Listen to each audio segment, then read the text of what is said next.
Hi friends, welcome to Bala's kitchen. இன்றைக்கி பாலாஸ் கிச்சனில் 1 பாட் ரைஸில் சாம்பார் சாதம் பண்ண போகிறோம். அதுவும் என்னதில் பண்ண போகிறோம் அப்படின்னு பார்த்திங்கன்னா, பாரம்பரிய அரிசியான தூயமல்லி அரிசியில் பண்ண போகிறோம். நம்ம சேனலில் பார்த்திங்கன்னா தூயமல்லி அரிசியில் ராகி இட்லி பண்ணோம் இல்லையா, அதில் சேர்த்துருப்பேன். இதுலேயே தயிர் சாதம், சாம்பார் சாதம் ஏற்கனவே ரொம்ப மாதத்துக்கு முன்னாடி எல்லாம் போட்டிருப்பேன் பாருங்கள். இதில் நான் 1 டம்ளர் தூயமல்லி அரிசி எடுத்து வச்சுருக்கேன். அரை டம்ளர் பார்த்திங்கன்னா துவரம்பருப்பு, ஒரு 2 ஸ்பூன் பாசிப்பருப்பு. நம்ம எப்போ சாம்பார் வைக்கிறதுனாலும் 1 ஸ்பூன் பாசிப்பருப்பு சேர்த்து சாம்பார் வச்சு பாருங்கள்.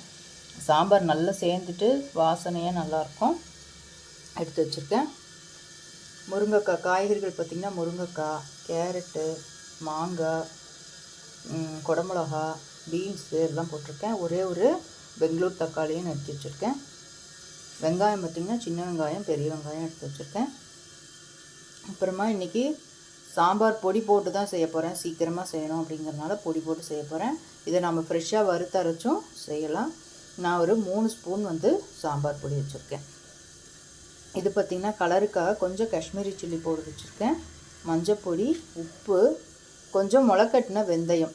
நான் வெந்தயம் சேர்த்தோம் அப்படின்னா வாசனை நல்லாயிருக்கும். நம்ம ஏதோ ஒரு ஸ்ப்ரவுட்ஸ் நம்ம இதுலையாவது சேர்த்துவோம். இன்றைக்கி எங்கிட்ட முளைக்கட்டின வெந்தயம் இருந்தது, அதனால் நான் வெந்தயம் எடுத்து வச்சுருக்கேன். கட்டி பெருங்காயம் எடுத்து வச்சுருக்கேன். புளி ஒரு சின்ன லெமன் சைஸ் எடுத்து வெந்நீரில் ஊற வச்சு வச்சுருக்கேன். நம்ம புளி எப்போவுமே வெந்நீரில் ஊற வச்சோம் அப்படின்னா நம்ம கரைக்கிறதும் ஈஸி. அதே சமயம் உங்களுக்கு சீக்கிரமாக பச்சை வாசனையும் போயிடும். வேஸ்ட் ஆகாமல் நமக்கு கரையும் நல்லா. அதனால் நான் வெந்நீரில் ஊற வச்சு வச்சுருக்கேன். இதுதான் இதுக்கு தேவையான பொருட்கள். முதல் இந்த காய்கறிகள், அரிசி, பருப்பு இதெல்லாம் நாம் இந்த பொடிகளெல்லாம் சேர்த்து நம்ம வேக வச்சு வச்சுக்கலாம். எல்லாத்தையும் சேர்த்துடலாம்.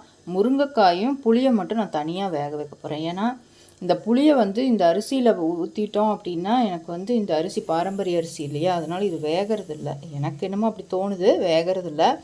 அதனால் நான் புளியை சாதம் ஆனதுக்கப்புறம் புளியை தனியாக கொதிக்க வச்சுட்டு அதோட கூட முருங்கைக்காயை போட்டு வேக வச்சுட்டு நான் அதோடு சேர்க்க போகிறேன். ஏன்னா முருங்கைக்காயும் இந்த காய்கறிகளோடு சேர்த்து வேக வச்சா அது ரொம்ப குழஞ்சி போயிடுது. அப்புறம் சாப்பிடும்போது இந்த குச்சி நமக்கு சாப்பிடாமல் ரொம்ப டிஸ்டர்பாக இருக்குது. அதனால் முருங்கைக்காயும் புளியும் நான் வேக வச்சு போகிறேன். இப்போ நாம் இதெல்லாம் குக்கரில் சேர்த்துட்டு பார்க்கலாம். நான் அரிசி பருப்பு குக்கரில் சேர்த்துட்டேன். இன்னும் குக்கர் நான் அடுப்புன்னு ஏற்றவே இல்லை.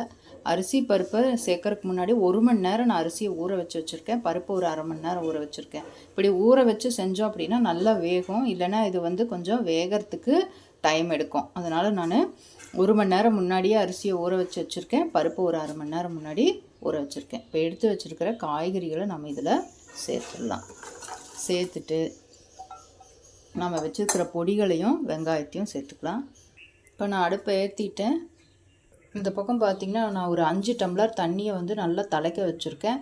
இதை நான் இதில் சேர்த்துட போகிறேன். சேர்த்துட்டு நம்ம ஒரு 3 சவுண்டு சாதத்தை வேக வச்சுட்டு பார்க்கலாம்.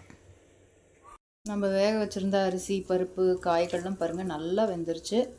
5லிருந்து 5.5 டம்ளர் நீங்கள் தண்ணி சேர்த்துக்கலாம். 5 டம்ளர் இங்கே புளியும் முருங்காயும் வேக வச்சுருக்கு. இதில் ஒரு 1 டம்ளர் தண்ணி இருக்குது. டோட்டலாக 6 டம்ளர் தண்ணி. அந்த 1.5 கிளாஸ் அரிசி பருப்புக்கு 6 கிளாஸ் நமக்கு தண்ணி. இந்த புளி தண்ணியும் சேர்த்து இப்போ இந்த புளி தண்ணியை நல்லா கொதிக்க வச்சுட்டா முருங்கைக்காயும் வெந்துருச்சு.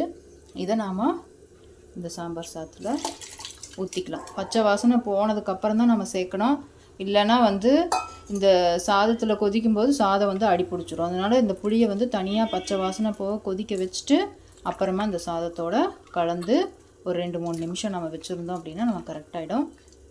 இதில் வெல்லம் நம்ம ஒரு அரை ஸ்பூன் சேர்த்துக்கணும். நான் மறந்துட்டேன். வெல்லம் ஒரு அரை ஸ்பூன் சேர்த்துக்கிறேன். உப்பு காரமெல்லாம் செக் பண்ணிக்கோங்க.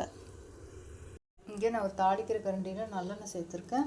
நாம் இங்கே வச்சுருக்கிற பொருளை சேர்த்துக்கலாம். நான் 2 பச்சை மிளகாயும் வச்சுருக்கேன். எனக்கு கொஞ்சம் காரம் கம்மியாக இருக்குது. நீங்கள் வரமிளகா கூட சேர்த்துக்கலாம். இதெல்லாம் நாம் தாளிச்சிக்கலாம். நான் எடுத்து வச்சுருந்த தாளிச்சிட்டேன். நல்லெண்ணெயில் தாளிச்சிருக்கேன். நீங்கள் கடலெண்ணெயில் கூட தாளிச்சிக்கலாம். இங்கே நான் மேலே 1 ஸ்பூன் நெய் சேர்த்துக்கிறேன். நெய் சேர்த்தா நமக்கு நல்லா வாசனையாக இருக்கும். சேர்த்துட்டு கலரினா நம்மளோட சுவையான சாம்பார் சாதம் தயார். Thank you friends. ஓம் சாய்ராம்.